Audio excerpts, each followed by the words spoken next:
Explain like I'm five. Why are Boeing and Airbus the only commercial passenger jet manufacturers? They're not.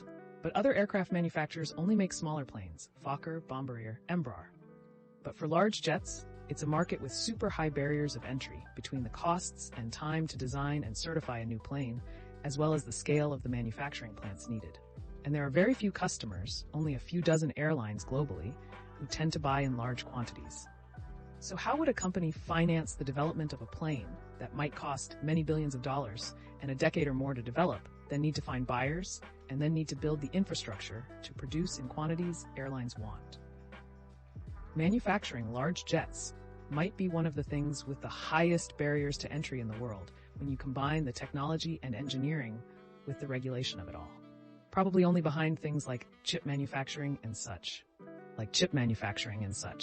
Chip manufacturing costs hundreds of millions to a few billion to set it up, but it doesn't have a lot of regulation, and your number of potential customers are in the million or billion. Grammar, for reference, ASML is basically the only company making the cutting-edge machines for chip making. Their latest chip-making machine was revealed to cost around $380 million. That's just one machine. It's about high entry costs. Entry costs mean the amount you have to invest to be able to compete in the market, in this case, for commercial planes. Developing and designing a plane and building a factory to build your plane and arranging supply chains costs literal billions. This means any new entrant would have to bet billions up front that they could sell their planes. And then they would face fierce competition from Airbus and Boeing. Essentially, anyone with billions to invest somewhere can find a better investment. Another angle to consider is that Airbus, and maybe Boeing too, was created through mergers of existing plane manufacturers. Essentially, as airplanes became every bigger and more complicated, it was easier to tackle the rising R&D costs by teaming up. Others have talked about the size of the market, in terms of the number of customers, and the high entry costs. And those posts are correct and are the reason why no one starts a new passenger aircraft company today. However, it's only half the story. There used to be many companies making passenger aircraft. Over time, they have merged into Boeing, mostly. So in the 60s and 70s, when the market was just getting going, there were many. But over time, the successful one bought the smaller ones and kept getting bigger. But at one time, there was McDonnell and Douglas, who merged into McDonnell Douglas. Eventually, Boeing then bought MD. There were others, of course, but over time, all of the American companies have ended up as part of Boeing, as it got bigger and had the sole ability to buy up all the little guys. Explain like I'm five. Why does the iron in our blood not get pulled in an MRI? Magnetic metals are magnetic because the electrons in their atoms are aligned in a way that when introduced to an electric field, there is a net force in one direction, because all the atoms are facing the same way. Thus, every atom is pulled or pushed the same way. Most materials are not aligned facing random directions, so the forces cancel each other out. Iron has to be in this crystalline structure to be magnetic. The iron in your body is either mostly bound to proteins called hemoglobin, or just loose, not in this crystalline structure, thus not magnetic. So Magneto wouldn't be able to make people into puppets? I'm glad I'm not the only one to think of Magneto. Think this was in one of the movies when he escaped prison. Mystique injects the security guard with iron, so the next day at work, bam, human meat puppet. Because it's not in an elemental ferrous state. Just like rust, iron oxide isn't magnetic anymore. Edit, replies to my post are correctly clarifying something I left very basic.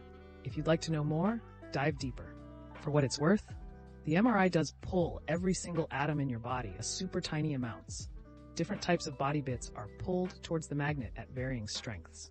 And the direction they point as a result, the orientation, is how they tell what's made of what. Explain like I'm five. How can muscles be big but not strong, like bodybuilders versus rock climbers?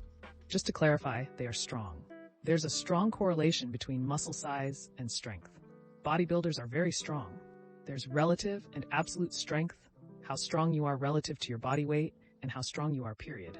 Strong men are massive because they have to lift the most weight possible. Climbers are strong relative to their body weight, but they still get smoked by bigger people, if we're talking how much is being lifted. Smaller people have more strength/body weight ratio. In powerlifting/weightlifting, you can find people lifting 3 to 4 times their body weight on certain lifts. That never happens for heavyweights. They lift a lot more, but it might be like twice their body weight.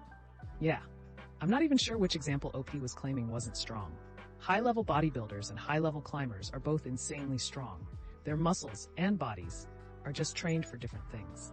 There's a video I've seen a few times, and again, it was doing the rounds yesterday, of two really ripped bodybuilders watching a smaller, regular-sized man, we're told is a climber, lift some heavy weights, and the two big guys are in awe that he can lift the same as them. I'm guessing that's it. The climber is Magnus Midtbø. He's really good. I think he's been the Norwegian champion at least 11 times and started climbing when he was 11 as well. Neuromuscular adaptations. It's not enough to have muscle fibers. You need to coordinate them to be strong. Practicing exercising heavy will increase your brain's ability to coordinate muscle fibers and exert more force. Lack of supporting muscle strength. All of your big muscles have many smaller muscles that provide balance and support when lifting.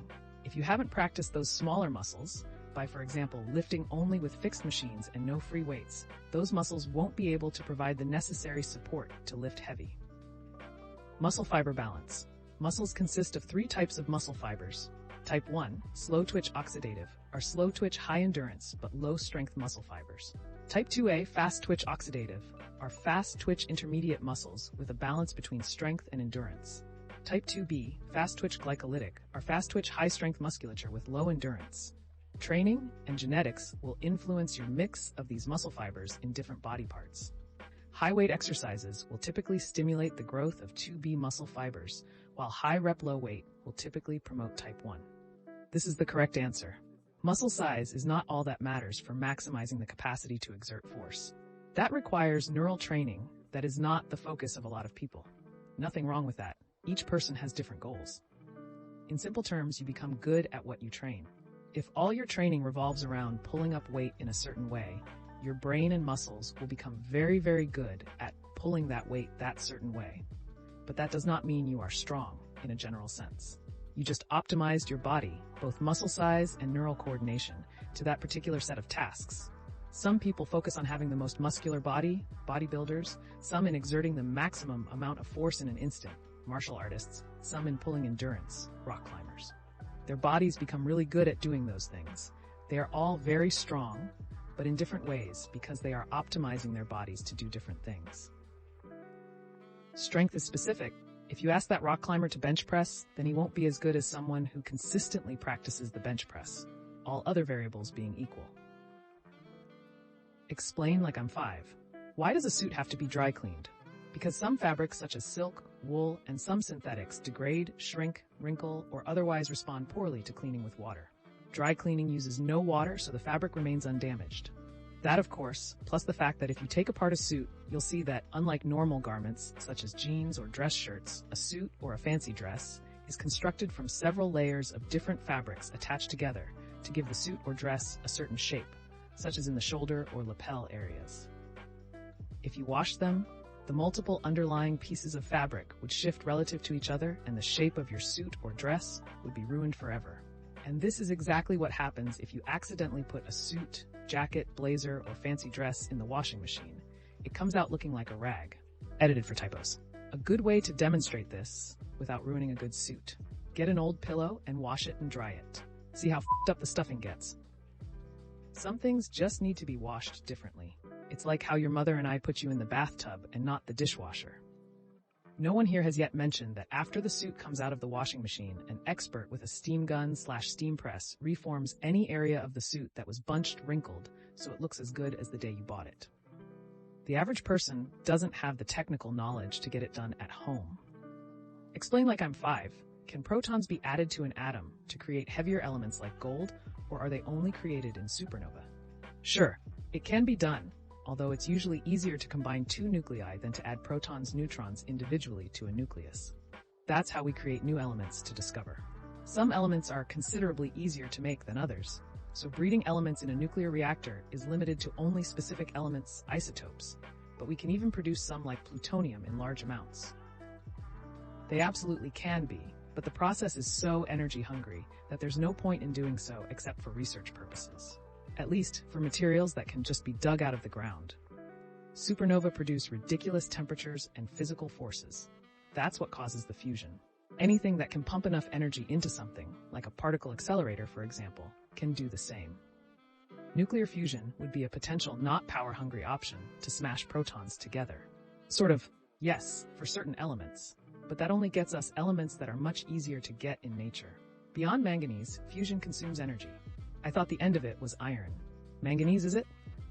Protons are pretty hard to add to an atomic nucleus. In supernovae, it is actually neutrons that are added, and then the atom decoy through beta- decay, in the end adding a proton. In nature, this only happened in supernova, a fake, though it is possible to do so using particle accelerators. That is how all elements heavier than uranium are created. There is absolutely no economic reason to do this. For gold, starting materials would be platinum or possibly iridium or osmium. These are about as expensive as gold itself. Add to that the energy cost of the neutron source, and that only a few atoms are created. I seem to remember an experiment a decade or more ago, where a research facility was finally able to manipulate lead into gold. I believe they spent over $1 million to make about a penny's worth of gold. Well, that's another episode of Explain Like I'm 5 in the books. I really appreciate all of you who made it this far into the video. Of course, if you enjoyed this video, it would really help the channel out a lot if you gave the video a thumbs up, subscribe, or leave a comment down below. I hope that you enjoyed it, and I'll see you next time.